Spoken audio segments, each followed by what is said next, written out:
Well, it all started with Luke when he became deaf at the age of 5.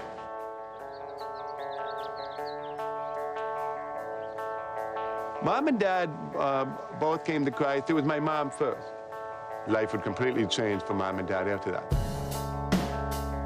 In North Carolina, my father had a neon sign manufacturing business. Everybody goes to church on Sunday. My father was the head deacon, and my mother was the Sunday school superintendent.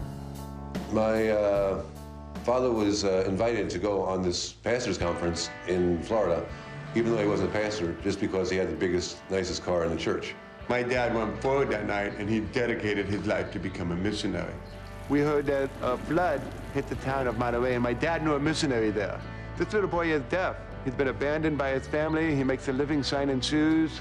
He says, Ed, these children need someone to come and tell them about Jesus. I think we're moving to Mexico.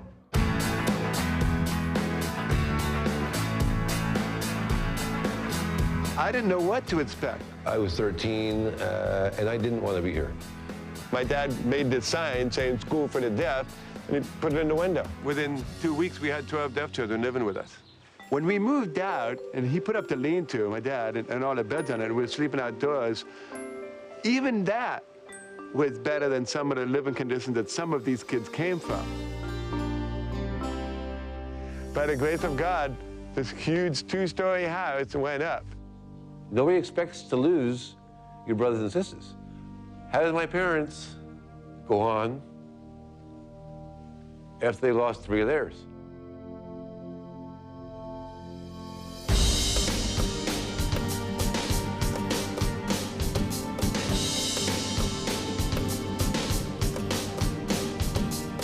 I don't think anyone is too old to serve God.